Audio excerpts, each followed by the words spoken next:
pero antes déjeme saludar al profesor de Relaciones Internacionales, Jesús López Almejo, a nuestro amigo Jesús López Almejo, a quien le mando un abrazo. ¿Cómo estás, profe? Hola, ¿qué tal, Vicente? Muy buenas tardes o buenos días tengan todos ustedes. Pues muy contento de estar este viernes nuevamente con Todo Sin Censura, Vicente. Oye, profe, antes de entrarle a los temas de relaciones internacionales, dame tu opinión. Pareciera que son pendejos o se hacen aquellos que le ponen tumor a un movimiento contra Andrés Manuel López Obrador. Y también se hacen las víctimas, esos 650 científicos e intelectuales, entre los que se colaron uno que otro periodista de medio pelo, con mucho respeto lo digo, para acusar al presidente Andrés Manuel López Obrador de poner en riesgo la libertad de expresión en nuestro país. La verdad, sí andan muy desesperados, ¿no, profe? ¿Cómo lo ves tú?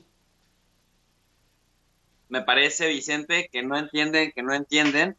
Me parece que no han entendido que las estructuras tradicionales pervertidas por el dinero que el gobierno históricamente les filtró en diferentes niveles no les permiten ver que son otros tiempos, no les permiten ver que la gente ha evolucionado, que hay más conciencia política, que hay más movilización política de abajo, de las bases, y que eso justamente ha cambiado la percepción que desde abajo tenemos de esos poderes fácticos allá arriba. Entonces, me parece que ya cuando incluso en el afán de revivir esto que en el año 2005 revivieron o practicaron los priistas, los precandidatos priistas a la presidencia de la República en aquel momento para tumbar a Madrazo, a Roberto Madrazo. Fíjate lo actualizados que están. Le pusieron a esta asociación de aspirantes o de suspirantes a la presidencia por el PRI, todos unidos contra Madrazo. Ese es el contexto de esta frase. Entonces, desde 2005, en diferentes partidos, cuando varios se quieren unir para tumbar al que es fuerte, siempre le ponen todos unidos contra y el nombre de la persona a la que quieren, pues, sacar de la jugada, sacar de una contienda. Pero ahora, en este contexto, el todos unidos contra Morena, pues obviamente queda con unas siglas bastante chistosas, pero fíjate, Vicente, cómo son las coincidencias. Son siglas bastante chistosas, pero bastante precisas, porque humor es esencialmente lo que han sido esta parvada de pillos que al amparo del poder y al amparo de los partidos políticos, de las estructuras rancias que han lacerado este país, han representado y han sido para México un tumor y muy cancerígeno. Hasta el expresidente Felipe Calderón ya está retuiteando esto del desplegado, retuitea a León Krause, a Leoncito Krause, el hijito de Enrique Krause, quien desde Estados Unidos escribe: el presidente de México atenta contra el periodismo libre y crítico. El presidente de México pone en riesgo la libertad, se le fue por ahí una D, libertad de expresión. Sí, esto tiene que parar. Lean que este desplegado que firmamos más de 650 personas, si se suman, difúndanlo. Y ahí anda Felipe Calderón difundiéndolo, con esto tiene que parar. Pero para que veas que, y mira, yo no me doy el taco, ni mucho menos, cometería un gran error si me diera golpes de pecho, pero León Krause, que sí forma parte de ese grupito de privilegiados, firma, a pesar de que no es científico ni intelectual, y comete un error tan infantil como libertad de expresión sin la D. Pero mi querido profe, entre ellos te vieras, ¿no? Felipe Calderón retuiteando a León Krause defendiendo a su papá defendiendo a Héctor Aguilar Camín, Denise Dresser apoyando estos esfuerzos, y así sucesivamente. Qué lamentable ver también a Javier Sicilia en estos menesteres. Pues sí, Vicente, lamentable y no, porque Javier Sicilia, eso es justamente lo que se ha convertido, una persona servil a los intereses oscuros de quienes justamente crearon las estructuras que terminaron dañando a su propio hijo. Y ahora, bajo el escudo de activista, bajo el escudo de movilizar a las bases, pues hasta abajo, realmente se ha convertido en alguien orgánico, en alguien útil al poder, a las estructuras de poder que justamente el presidente López Obrador está combatiendo. Por eso es que lo intentan denostar y lo intentan achicar ante la imagen de la gente. Pero fíjate, Vicente, qué interesante. Además de los personajes oscuros que mencionas, pues también está Juan Ignacio Zavala, está Raúl Padilla. Quien quiera saber quién es este señor, pues es el cacique de la Universidad de Guadalajara, un tipo bastante oscuro, que tiene muy mala fama y que en Jalisco todo el mundo le tiene miedo, por eso nadie habla de él. Entonces, cuando este tipo de personajes te avalan, gente del CIDE que, por ejemplo, se ostentan como intelectuales y apenas están terminando sus doctorados, que ni siquiera siendo parte de un centro de investigación prestigioso, que apenas están terminando su doctorado, que están ahí más bien por cargos políticos, porque ese es en lo que se ha convertido a veces el CIDE, en un lugar de refugio para políticos, y ellos se venden como un centro de investigación que le ha cambiado la vida a México, cuando en realidad pues también es pura politiquería en muchos aspectos. Entonces, cuando 650 abajo firmantes creen que valen más que 2.7 millones de personas, se tienen que preguntar qué es lo que están haciendo mal para seguir tan desprestigiados, y se tendrían también que preguntar qué estrategias les ayudan a legitimarse más allá del golpeteo constante y por todo en contra del presidente de la República, porque sí, es una cosa brutal, tremenda. Vicente, lo decía también Abraham Mendieta, dicen que no tienen libertad de expresión, pero aparecen en todas las columnas de todos los diarios. Dicen que no tienen libertad de expresión, pero controlan centros de investigación, controlan universidades públicas. Dicen que no tienen libertad de expresión y que esto tiene que parar, pero aparecen en las principales televisoras en horarios estelares diciendo lo que se les da la gana. Hasta ahorita no se sabe que se les haya castigado o que se les haya sancionado. Y además, Vicente, que si fueran únicamente críticos, que si tuvieran una crítica real en contra del presidente, se valdría toda la crítica posible. Pero en muchas ocasiones, el Reforma, el Milenio, el Universal, bueno, ya no se diga Televisa y TV Azteca, que ahora intenta monopolizar los contenidos en YouTube, eso que no se nos olvide, salen diciendo mentiras, y a pesar de que son descubiertos, o cosas sin sentido como esto que decía Javier Alatorre, de ya no le hagan caso al doctor Gatell. Ese tipo de afrentas para la población y para el presidente, cuando son mentiras descubiertas, ni siquiera les merece la gente o les merecemos la audiencia una disculpa pública. Los defensores, los supuestos defensores de las audiencias que tendrían que tener los medios de comunicación, que también reciben parte del presupuesto público, ni siquiera hacen su trabajo, Vicente, para filtrar qué tipos de contenidos son perjudiciales para la gente, porque es cierto que también los medios de comunicación son fuentes tremendas de socialización de ideas y de prácticas. Y entonces, cuando la mentira se normaliza, cuando la calumnia se normaliza, cuando la difamación constante se vende como libertad de expresión, justamente llegamos a estos extremos en donde 650 personas que tienen intereses muy personales y muy particulares pretenden encabezar una causa que realmente, pues ni siquiera hay causa de la causa, querido Vicente. Oye, profe, y en momentos en que mencionas lo de TV Azteca, déjame pedirte la opinión. También me entero ayer que surge en un espacio en redes, creo que Denuncia Ciudadana, Ciudad de México, algo así se llama, una supuesta lista negra de chayoteros del presidente Andrés Manuel López Obrador. Obviamente es falsa y nos colocan a nosotros en esa lista. Y me parece que no es coincidencia que al mismo tiempo levantamos la voz desde espacios como tu profe de RI, tu canal de YouTube, el caso de nosotros en Sin Censura, para denunciar a TV Azteca, porque esto yo sí creo que es la nueva censura. Decir que son dueños o reclamar como suyos los derechos de transmisión, incluso del grito de independencia del presidente Andrés Manuel López Obrador.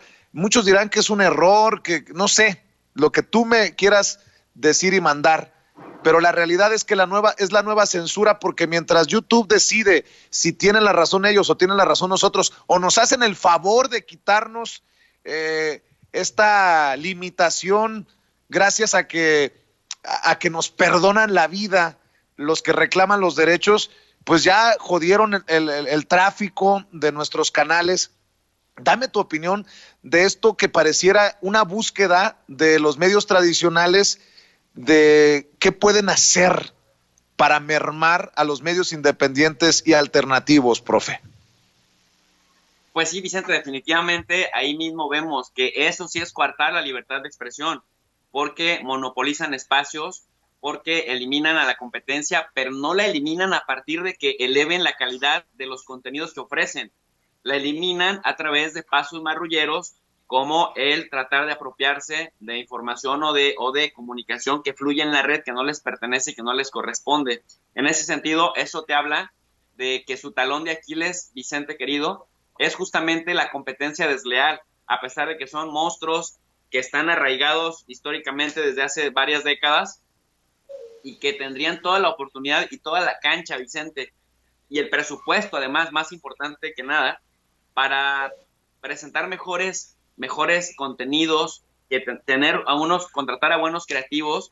Se la pasan refriteando la misma información, se la pasan exponiendo y presentando, la verdad, programas de muy mala calidad, denostativos de la mujer, denostativos de las clases sociales, cosificando a las personas, alabando a políticos que les hinchan los bolsillos de billetes, pero que históricamente, Vicente, se encargan de consolidar las estructuras que nos tienen tan desiguales como históricamente hemos estado, y que justamente es lo que luchamos y lo que peleamos en el año 2018 por reducir por lo menos su poder, porque va a ser difícil sacarlos del todo.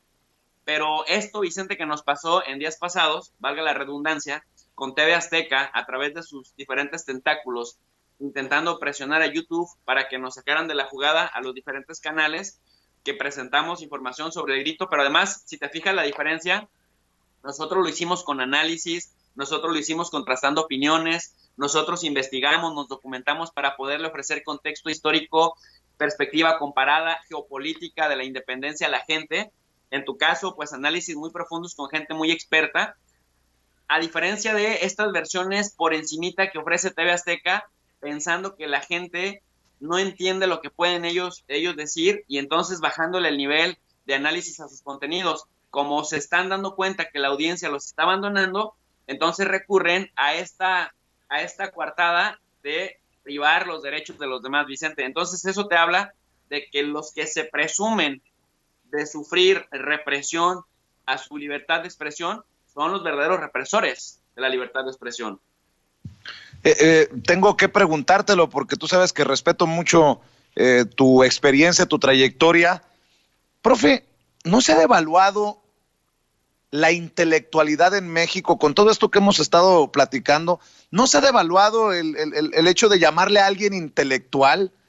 México ha tenido grandes pensadores, grandes plumas, grandes mentes, Monsiváis, no sé, Paz, pero ahora estamos hablando de Aguilar Camín, estamos hablando de Denise Dresser, estamos hablando de Enrique Krause. ¿No se ha devaluado, profe, el intelectual, el concepto en nuestro país? Bueno, una cosa, Vicente, es que ellos se autodenominen o se autodefinen como intelectuales, y otra cosa muy diferente es que realmente lo sean. Mira, yo recuerdo mucho la obra, y de hecho ayer en el canal de tu profe de RI justamente dediqué el espacio a repensar el concepto intelectual desde lo ontológico, sus alcances, sus límites y las representaciones, y recordé a la gente, cité el libro de Edward Said, uno de los clásicos de la literatura, pero uno de los clásicos también del pensamiento alternativo, de los estudios subversivos, si tú le quieres llamar de alguna manera, y tiene un libro que se llama Representaciones del Intelectual, a raíz justamente de unas conferencias que lo invita a la BBC de Londres a dar en Londres precisamente, y entonces Said tiene que desafiar los paradigmas dominantes de lo que se entendía sobre el pensamiento, y bueno, se define que el intelectual es el que utiliza el intelecto, y el intelecto pues viene de la inteligencia, y para pulir, para entrenar la inteligencia, hay que encargarse de las cosas de la ciencia, de las cosas del conocimiento y de las letras. Pues Enrique Krause de Letras nada más tiene el título de su revista, Letras Libres, y además no son tan libres porque cuando se publica ahí contenido que no le conviene a la línea editorial, te la censuran. Por otro lado, Nexos debería de llamarse Pexos, como por ahí vi un caricaturista, un monero que lo puso ahí, ¿no? Nexos, pues ¿cuál es Nexos? Más bien Pexos por todo lo que reciben, sin contratos, sin licitación, etcétera. Y lo que decíamos anteriormente, querido Vicente, de que estos son los liberales, por lo menos entre comillas, que una y otra vez critican al gobierno de dar ayuda a los pobres porque dicen que son dádivas para crear clientelas electorales, al mismo tiempo que con otra mano están estirándola para recibir dádivas directas de los gobiernos federales para hablar bien de ellos, ¿no? Como este gallardo escritor que hablaba de un gallardo gobernador de Jalisco. Entonces, esto devalúa el término intelectual, porque no se está utilizando la inteligencia más que para servir a sus propios intereses, porque no se están utilizando las letras más que para distorsionar una realidad o esconder una realidad de represión y de desigualdad política. Y otra cosa muy importante del concepto de Edward Said, decía que hablar de los intelectuales era de pensar en gente que estaba allá arriba, en una tribuna, en un púlpito, que casi se asemejaban a dioses, pero resulta que los dioses defraudan cuando dejan de criticar al poder, cuando se venden al poder, cuando reciben dádivas y cuando son capaces no solamente de no criticar al poder que les mantiene, sino además defender, crear argumentación para defender al poder. En ese momento, estos se traicionan a sí mismos porque dejan de utilizar la inteligencia o porque la ponen al servicio de intereses oscuros, como en este caso, pues lo hemos estado viendo desde el salinismo, pasando por Zedillo, Fox, Calderón y Enrique Peña Nieto, ¿no? Sexenios de verdadera desigualdad, Claro. donde estos intelectuales solamente se dedicaron a aplaudir. Entonces, la pregunta es, ¿hasta dónde son intelectuales los intelectuales orgánicos, querido Vicente? Los intelectuales a sueldo, ¿no? Que es un poco de si le buscamos dentro de estos 650 abajo firmantes, nos vamos a dar cuenta que no investigan, no publican en revistas de investigación reconocidas a nivel internacional, que se encuentran en los índices JCR, CIMAGO, en los índices Scopus, en donde quienes sí hacemos ciencia social o ciencias de otras áreas, ahí sí ustedes podrán encontrar nuestras publicaciones. Pero esta gente que se compra editoriales con dinero que les llegó a raudales por parte de los gobiernos y que después se publican sus propias opiniones con buenos empastados, con buenas portadas, etcétera, pues una opinión no se puede considerar ciencia, querido Vicente, y menos intelectualidad. Oye, profe, hablando de opiniones, en el México en el que los intelectuales pendejean al presidente, en el caso de Aguilar Camín, lo llaman el Mesías tropical, en el caso de Krause, lo menosprecian en el caso de Denise Dresser por ser de Macuspana, aldeano de Macuspana.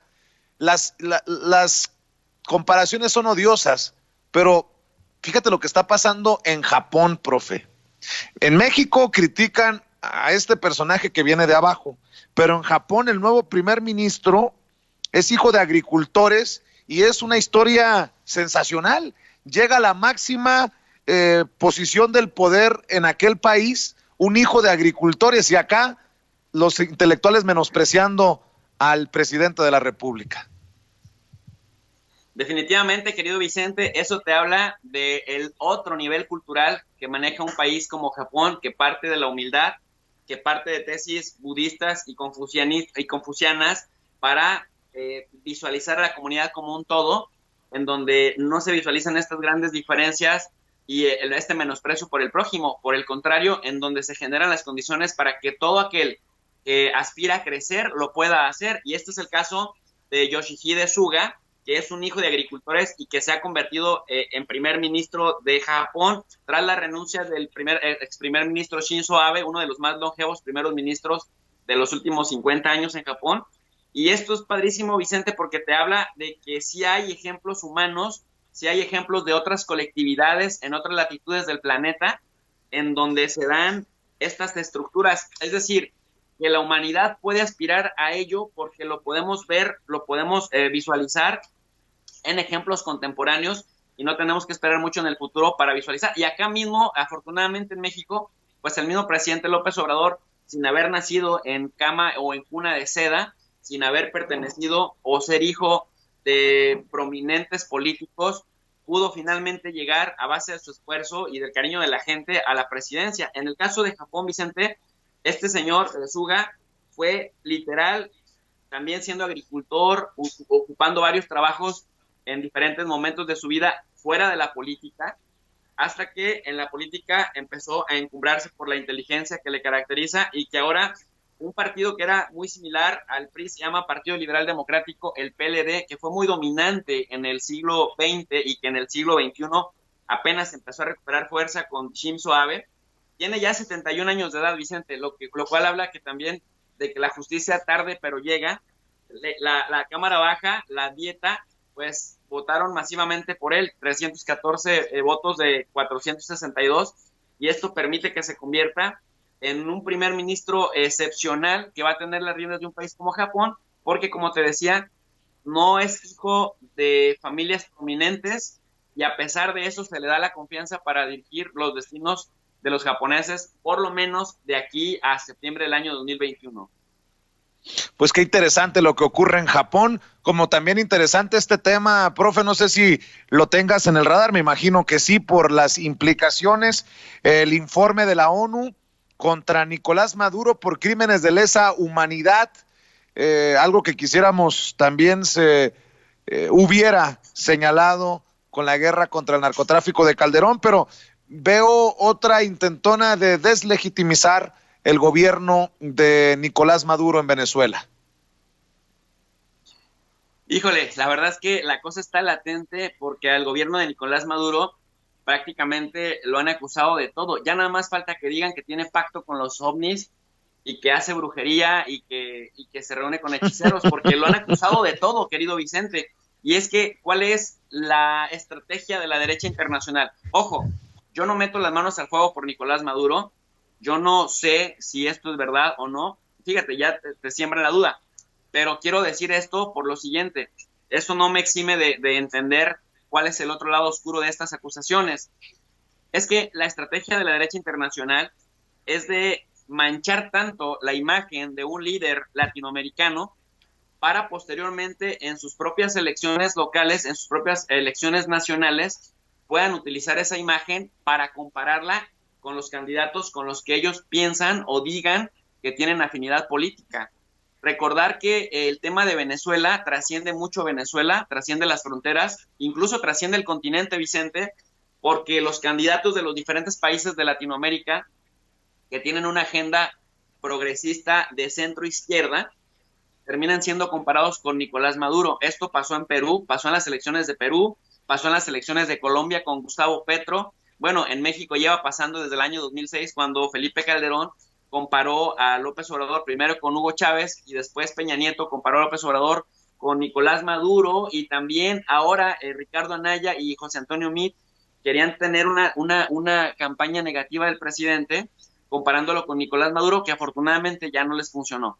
Y digo afortunadamente porque parece que este ha sido el negocio. Si tú escuchas en Costa Rica o en Honduras, en todos los países y las latitudes, incluso en España, en donde quieren difamar a la contra, donde quieren calumniar y restarle legitimidad, inmediatamente comparan a ese político que pinta bien en las encuestas para decir que es como Nicolás Maduro. Entonces, digamos que derribar la imagen de Nicolás Maduro, al cual han convertido en una especie de chivo expiatorio, porque Venezuela es el apestado de Estados Unidos, les es redituable, les es rentable políticamente e incluso también mediáticamente. ¿Qué es lo que hay aquí con el tema de la investigación de Naciones Unidas? Primero, Vicente, que quien tendría que investigar es la Corte Penal Internacional. Segundo, que cuando se investiga, como en este caso se supone que investigó esta comisión o este Consejo de Derechos Humanos de Naciones Unidas, se tiene que hacer una investigación presencial y se tiene que hacer peritaje y se tiene que hacer una investigación judicial de fondo. Sin embargo, ¿cuál es una de las carencias que tiene este informe? Que es graciosísimo, porque este informe de la Comisión de Naciones Unidas se hizo a distancia y ellos dicen, no necesitamos estar físicamente en el lugar de los hechos para afirmar que asesinatos, torturas, desapariciones se llevaron a cabo. Eso lo podemos hacer desde nuestras cómodas oficinas en Suiza o desde nuestras cómodas oficinas en Nueva York, sin problema. Y se nos tiene que creer porque nosotros somos un comité de derechos humanos que es muy serio.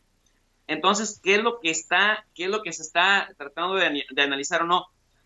Pues si las autoridades venezolanas dieron ayuda esencial, por un lado, incluida material, ayuda logística o también ayuda con recursos humanos, es decir, con funcionarios, que era necesaria para que se llevaran a cabo torturas, desapariciones y asesinatos. Es decir, lo que se tendría que discutir es si esto que pasó, y primero si pasó realmente como dicen que pasó, después si es el Estado completo o algunos miembros de los gobiernos, policías estatales, policías locales o policías federales.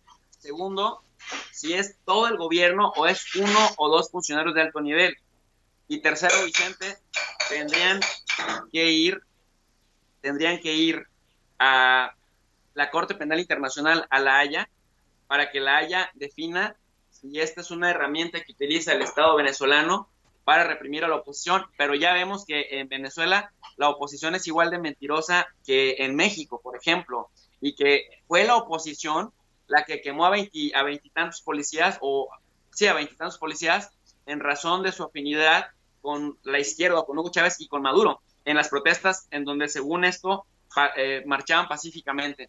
Entonces, el tema aquí es decirle a la gente que no metemos las manos al fuego por nadie, pero que sí hay una trama ahí muy interesante, hay un montón de claroscuros, Vicente, que no me dejan a mí confiar del todo, así sea la Comisión de Derechos Humanos de Naciones Unidas o el Consejo de Derechos Humanos de Naciones Unidas, porque no se están cumpliendo con el ABC de lo que históricamente se lleva a cabo en una investigación seria que pretende llevar a funcionarios de alto nivel de un país a rendir cuentas ante la Corte Penal Internacional, que esto es bien importante. La Corte Penal Internacional sanciona a funcionarios que durante su administración hayan utilizado la política para desaparecer opositores políticos. Y esto lo dice claro el Estatuto de Roma, Vicente, en su artículo 7. Fíjate, si me permites, dice: a efectos del presente estatuto se entenderá por crimen de lesa humanidad cualquiera de los actos siguientes cuando se cometa como parte de un ataque generalizado o sistemático contra una población civil y con conocimiento de dicho ataque: asesinato, exterminio, esclavitud, deportación o traslado forzoso de población, encarcelación u otra privación grave de la libertad física en violación de normas fundamentales del derecho internacional, tortura, violación, esclavitud sexual, prostitución forzada, embarazo forzado, esterilización forzada o cualquier otra forma de violencia sexual de gravedad comparable, entre otras, Vicente, pero se tiene que demostrar de manera fehaciente que es el Estado venezolano el que, como política clara, ha llevado a cabo estos crímenes. Y otra cosa, que las instancias nacionales no tienen o han dejado de tener competencia para conocer de estos casos. Pero como te digo, el Consejo está operando desde sus cómodas oficinas en Ginebra y en Nueva York, y a partir de eso pretende que las supuestas evidencias que ha encontrado sean lo suficientemente válidas como para llevar a la Corte Penal Internacional a Maduro, a Padrino y a otros funcionarios de alto nivel del gobierno venezolano. Profe, si me permites, para cerrar, déjame regresar a México, porque acabo de caer en cuenta de algo muy importante. Regreso al desplegado de los 650 científicos e intelectuales, así se anuncia. O sea, León Krause es o científico o intelectual. Denise Dresser o es científica o intelectual. Pablo, a ver, ¿a quién vi por aquí? Makhlouf, o es científico o intelectual. Pero me llama mucho la atención algo, profe. A ver, ayúdame con esto. Dice este desplegado, entre otras cosas: el presidente profiere juicios y propala falsedades que siembran odio y división en la sociedad mexicana. Sus palabras son órdenes. Tras ellas han llegado la censura, las sanciones administrativas y los amagos judiciales a los medios y publicaciones independientes que han criticado a su gobierno, y la advertencia de que la opción para los críticos es callarse o dejar el país. Oye, profe, si estos científicos e intelectuales están acusando al presidente de ir contra la libertad de expresión, yo no veo, ya revisé, la firma de Carmen Aristegui censurada, de José Gutiérrez Vivó en Estados Unidos exiliado, de Anabel Hernández en Europa exiliada, de Lidia Cacho en Europa exiliada. Yo no veo la firma de, bueno, incluso una escritora argentina, en el caso de Olga Warnat, también perseguida. Yo no veo la firma de nuestro amigo y miembro de la familia Sin Censura, Jesús Lemus, encarcelado en su tiempo por Calderón y García Luna.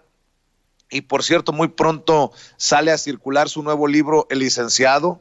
Yo no veo las firmas, el aval de esos que ha quedado demostrado han sido censurados en diferentes momentos de la historia reciente de México, esos que han sido perseguidos, esos que han puesto en riesgo su vida. Yo no veo, por ejemplo, la firma de la esposa de Javier Valdés, asesinado por su labor periodística, o de los familiares de Miroslava Breach. Perdón que regrese a este tema, pero me llamó mucho la atención de qué hablan estos personajes. Así es, querido Vicente, definitivamente, mira, son ellos que se autodefinen como intelectuales y como científicos sin hacer ciencia, y como intelectuales sin utilizar el intelecto más que para sus propios intereses, para servir a sus propios intereses. Y como perseguidos, profe. ¿Perdón? Y como perseguidos, también se autodefinen como perseguidos. Así es, por supuesto. Imagínate, yo escuchaba en la noche de ayer también parte del programa de Julio Astillero, y Julio Astillero decía, con la honestidad que le caracteriza, que él, de las décadas que lleva ejerciendo el periodismo y que ha sido muy crítico, por ejemplo, de Felipe Calderón, y que ha sido muy crítico de Enrique Peña Nieto, y que también ha sido muy crítico del presidente López Obrador, no había sentido censura ni ha visto que haya persecución en contra de nadie. Entonces me parece que esto es sano, Vicente, que los que acabas de mencionar, más este que yo acabo de mencionar, también hagan este contrapeso y que se pongan los puntos sobre las íes, Vicente, porque algo que sí es cierto que sucedió es que, por ejemplo, este señor Aguilar Camín empezó a mandar a través de instituciones a los correos personales de muchos investigadores esto tiene que parar, invitándoles a que se sumaran a este desplegado. Muchos de estos intelectuales serios, investigadores, lejos de aplaudirle y lejos de sumarse, lo empezaron a publicar en sus redes advirtiendo que se venía un desplegado de los abajo firmantes. Me parece muy sano que hayan marcado su línea y que se hayan deslindado de los abajo firmantes, porque Vicente, ya cuando vamos viendo uno a uno de los abajo firmantes, pues en su mayoría son personajes oscuros, y Vicente, son científicos que no hacen ciencia, son intelectuales, decíamos, que no utilizan el intelecto más que para hinchar sus bolsillos de dinero, y son personas que hablan en nombre de la cosa pública, pero la cosa pública no les interesa. Lo que les interesa es la cosa privada, y principalmente, sin albur, Vicente, su cosa privada. Oye, profe, pues hablando de cosas privadas, ¿por qué no cerramos invitando a la gente para que se suscriba a tu canal independiente y alternativo? Muchas gracias, querido Vicente. Quiero invitar a toda la gente de Sin Censura a que vengan al canal de Tu Profe de RI. Tu Profe de RI. RI significa Relaciones Internacionales, para aprender juntos todas las noches sesiones y clases y análisis de geopolítica, de relaciones internacionales, de organismos internacionales y en general, querido Vicente, de las relaciones internacionales, con el plus o con el extra. A diferencia de otros canales que también imparten cursos, les damos la lectura de manera gratuita en la descripción de cada video. La idea es reproducir el ambiente universitario para elevar el nivel de análisis en las redes sociales. Así que invitamos a todos al canal de Tu Profe de RI. Por lo pronto, profe, yo te mando un abrazote y gracias por el detalle del que platicábamos temprano. Te mando toda la buena vibra y mi agradecimiento, profe. Muchas gracias, querido Vicente. Les mando un fuerte abrazo a Ceci, Toñito, ahí también a don David, al buen Rafita, a Gunter y a todo el bellísimo equipo de Sin Censura. Obviamente también a Meme Yamel. Claro que sí, profe. Un abrazote. Gracias. Gracias, buen día.